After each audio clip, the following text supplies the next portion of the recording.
Every email service out there does receive spam, and a lot of it. Some studies actually put the overall spam in the email on the internet about 90%. Dealing with spam or actually developing technologies to fight spam is pretty much like a chess game. You have to be thinking 4, 5, 6, multiple steps ahead. There's another term we use which is called gray mail, and that's mail that isn't being indiscriminately sent. There's a reason for it. It may be a newsletter or some promotion, some marketing promotion. And you're getting it because you may have signed up to a website and maybe you didn't know they were going to send you newsletters, but that's what happens. They legitimately have your email address, but it may not be mail you want. And so we differentiate between true spam and gray mail. In the last few years, we've done a tremendous amount of work to improve how we handle spam. We have a metric which we call spam in the inbox. We abbreviate SITI and pronounce city.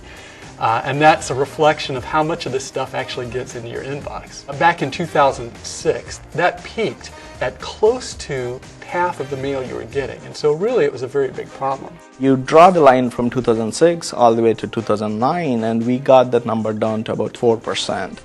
We started out with about 8 billion messages received, out of which 2.5 billion messages made it to your inbox. That's like we stopped 98% of the spam that would have hit your inbox from hitting it.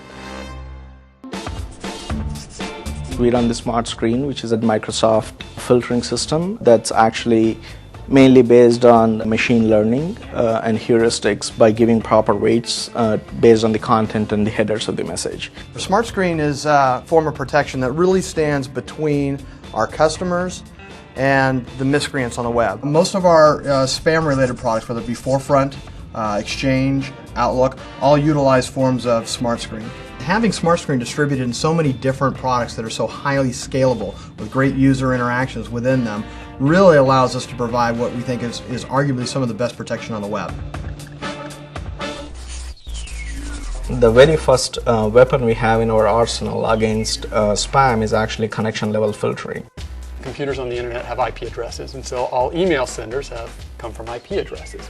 We've put a lot of energy into learning which IP addresses are spam addresses, and we filter out a tremendous amount of email right at the gateways before it ever even gets into your inbox. In fact, we probably filter out half of the mail we get right up front, knowing that it comes from spammers. At any given point, we are blocking 700 million plus IPs, so the scale is huge. We are either accepting your mail and delivering it directly to the inbox because we really trust you. Those are the safe senders. And we are rejecting your mail because we don't trust you. These are the messages that the user will never see or gets processed in the system. And then there is a middle ground where we don't know enough information about you, so we actually accept a limited amount of mail from you, see how the users react to the mail that's sent by your servers, and then figure out what is the right reputation and the volume limits for your IPs are. The next set of things we do is content filtering. So now we take a look at the actual content and we decide whether it's spam or possibly gray mail or something like that. The content filters themselves have a lot of features. They're looking at the URL of the message, they're looking at whether the message is authenticated or not, meaning sender ID or domain keys. It's looking at different components of the message to determine whether the message should be delivered to the user's inbox or not. The next thing we do is we enforce your user preferences for dealing with spam. These are things like the block list you have and the safe list you have, and other user preferences that you've set up by doing things like using the junk button.